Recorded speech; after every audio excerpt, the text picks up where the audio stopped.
Hello friends, welcome to ஆதவும் மாமாவன் channel. இன்றைக்கி நம்ம சேனலில் பீஸா இதை எப்படி பண்ணதுன்னு பார்க்கலாம். வாங்க வீடியோக்குள்ளே போகலாம். அதுக்கு ஃபஸ்ட்டு ஒரு பவுலில் 1/4 கப் அளவுக்கு தண்ணி எடுத்துருக்கேன். இது வந்து கொஞ்சம் வெதுப்பாக இருக்கணும், கை வச்சு பார்த்தா சுடணும். அப்புறமா இது கூட 2 ஸ்பூன் சர்க்கரை சேர்த்து நல்லா மிக்ஸ் பண்ணிக்கிறேன். இது கூட 1 ஸ்பூன் அளவுக்கு ஈஸ்ட்டு சேர்த்துக்கிறேன். ஈஸ்ட்டு சேர்த்துட்டு நல்லா மிக்ஸ் பண்ணிவிட்டு ஒரு 5 நிமிஷம் போல் விட்டாக்கா நல்லா நுர பொங்கி வரும். இது இருக்கட்டும். இப்போ அடுத்து ஒரு மிக்சிங் பவுலில் 1 கப் அளவுக்கு மைதா மாவு சேர்த்துருக்கேன். கூடவே கொஞ்சமாக உப்பு, அப்புறமா 1 ஸ்பூன் அளவுக்கு எண்ணெய் சேர்த்து நல்லா கலந்து விட்டுக்கலாம்.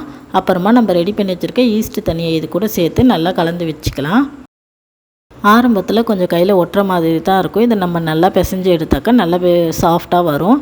இதை வந்து ஒரு ஒர்க் ஏரியாவில் மாற்றி இந்த மாதிரி 5 நிமிஷம் போல் நல்லா இழுத்து பிசைஞ்சதுக்கப்புறமா இப்படி கையில் ஒட்டாமல் வந்திருக்கு.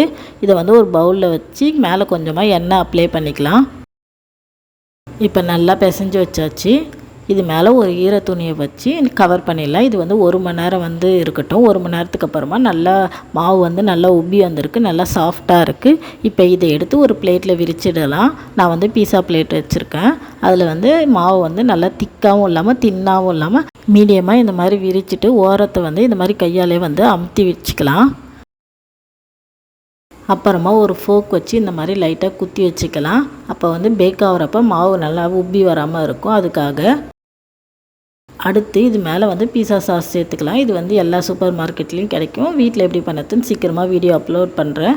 இதை நல்லா ஸ்ப்ரெட் பண்ணதுக்கப்புறமா இது மேலே கொஞ்சமாக துருவன mozzarella சீஸ் சேர்த்துருக்கேன். அப்புறம் இது மேலே நமக்கு பிடிச்ச காய்கறிலாம் வச்சுக்கலாம். நான் வந்து ஆனியன் வச்சுருக்கேன். அப்புறமா பச்சை கலர் குடைமிளகாய் வச்சுக்கிறேன். இது எல்லாத்தையுமே நீளமாக கட் பண்ணி வச்சுருக்கேன். அப்புறமா ஒரு தக்காளி வந்து லைட்டாக நீளமாக கட் பண்ணி வச்சுருக்கேன், அதையும் சேர்த்துக்கலாம். அப்புறமா மஷ்ரூம் எடுத்துருக்கேன். இதை வந்து இந்த மாதிரி தின்னாக வந்து கட் பண்ணி வச்சுருக்கேன். அதை சேர்த்து நல்லா எட்ட வச்சுக்கலாம். அப்புறம் கொஞ்சமாக பிளாக் கலர் ஆலிவ்ஸ் வச்சுருக்கேன், அதையும் சேர்த்துக்கிறேன். அடுத்து இது மேலே மிக்ஸ்டு ஹர்ப்ஸ் சேர்த்துக்கிறேன். இதுக்கு பதிலாக சில்லி ஃப்ளேக்ஸ் அப்படி இல்லைனா இட்டாலியன் சீசனிங் அந்த மாதிரி சேர்த்துக்கலாம். இதை சேர்த்ததுக்கப்புறமா லாஸ்ட்டாக கொஞ்சமாக சீஸ் இது மேலே நல்லா சேர்த்துக்கலாம். இப்போ இது ரெடியாக இருக்குது பேக்காக.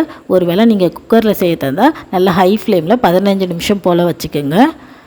நான் வந்து அவனில் செய்யறதுனால 10 நிமிஷம் போல் 180 டிகிரியில் பேக் பண்ணி எடுக்க போகிறேன். இப்போ நல்லா பேக் ஆகிட்டு இருக்குது. சூப்பராக ரெடி ஆகிடுச்சு நம்மளோட பீஸா. இப்போ இதை வெளியே எடுத்துடலாம்.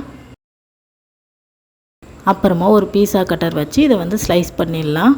அவ்வளவுதான், நம்மளோட பீஸா வந்து சூப்பராக ரெடி ஆகிடுச்சு. இந்த வீடியோ உங்களுக்கு பிடிச்சிருக்குன்னு நான் நம்புகிறேன். லைக் பண்ணுங்கள், ஷேர் பண்ணுங்கள், கூடவே நம்ம சேனலை சப்ஸ்கிரைப் பண்ணிக்கோங்க, பெல் பட்டனையும் அடிச்சுக்கோங்க. தேங்க்ஸ் ஃபார் வாட்சிங்.